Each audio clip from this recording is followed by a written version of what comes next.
Magandang araw mga bata. Naranasan nyo na bang umarte sa isang dula? Halimbawa, may nagkunwaring nanay, may tatay, o kaya bayani. Pero alam ba ninyo na bago magtanghal ng dula, kailangan muna itong isulat? Sa video na ito, matututuhan natin kung paano magsulat at magtanghal ng isang maikling dula. At sa huli, baka kayo na ang susunod na manunulat at artista ng isang dula. Handa na ba kayo? Let's begin!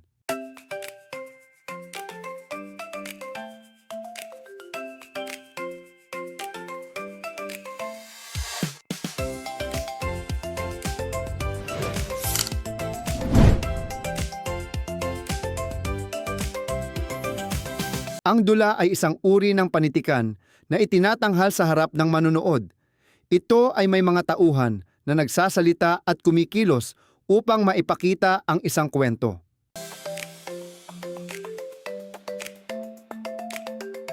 Halimbawa, isipin ninyo ang eksenang ito. Lola, mahabaging langit, ano ang mga bulaklak na ito?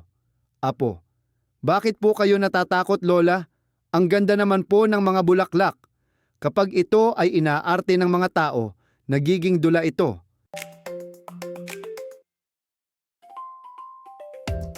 Para makabuo ng magandang dula, kailangan natin ang mga sangkap ng dula. Una, tagpuan. Ito ang lugar at panahon kung saan nagaganap ang kwento.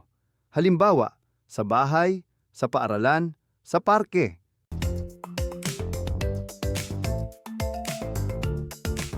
Pangalawa, tauhan.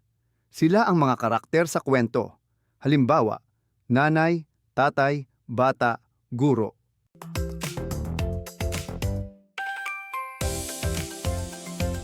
Tatlo, suliranin. Ito ang problema sa kwento. Halimbawa, nawala ang bag ng isang bata sa paaralan.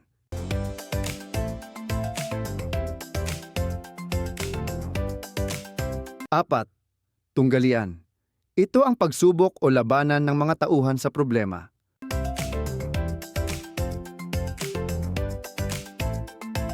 Lima, kasukdulan. Ito ang pinakamatinding pangyayari sa kwento.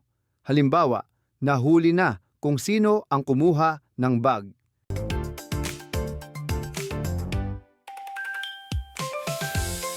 Anim, kalutasan. Ito ang solusyon sa problema. Halimbawa, ibinalik ang bag at humingi ng paumanhin.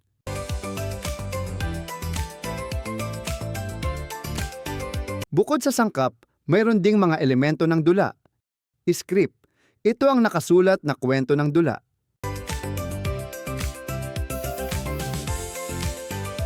Dialogo. Ito ang mga salitang sinasabi ng tauhan. Halimbawa, Maria, nasaan na ang aking notebook? Ana, nakita ko ito sa ilalim ng mesa.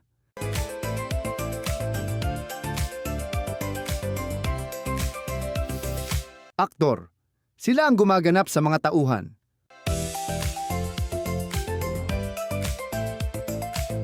Direktor. Siya ang namamahala sa pagganap ng dula.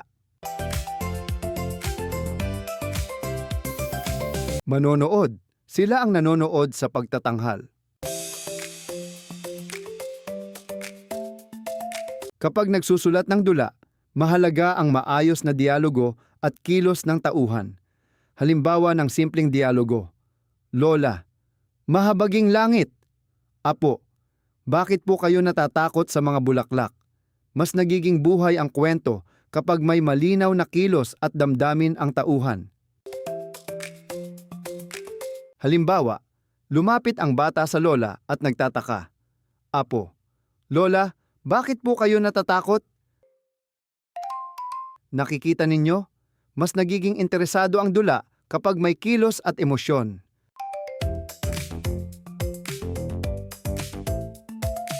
Kapag handa na ang script, maaari na itong itanghal. May ilang bagay na dapat tandaan. Malinaw na boses. Dapat malakas at malinaw ang pagsasalita.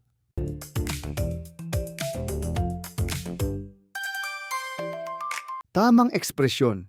Ipakita ang damdamin ng tauhan sa mukha. Halimbawa, masaya, malungkot, galit.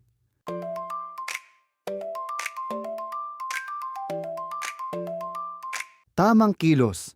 Ang kilos ng katawan ay dapat akma sa sinasabi ng tauhan. Halimbawa, kung nagulat ang tauhan, ay habang napaatras o napatalon.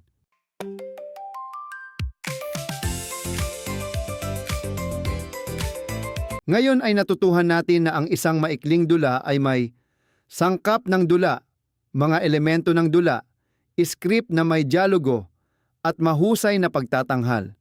Kapag pinagsama-sama ang mga ito, makakalikha tayo ng isang makabuluhan at nakakaaliw na dula. Kung nagustuhan ninyo ang lesson na ito, like, subscribe at i-click ang notification bell para sa mas marami pang grade 5 lessons. Ito ang inyong study buddy, Teacher Waven, na nagpapaalala. Ang pagkatuto ay mas masaya kapag sama-sama. Kita-kita tayo sa susunod na lesson. Para mas lalo pa nating matutuhan ang ating aralin, gawin natin ang mga sumusunod na gawain.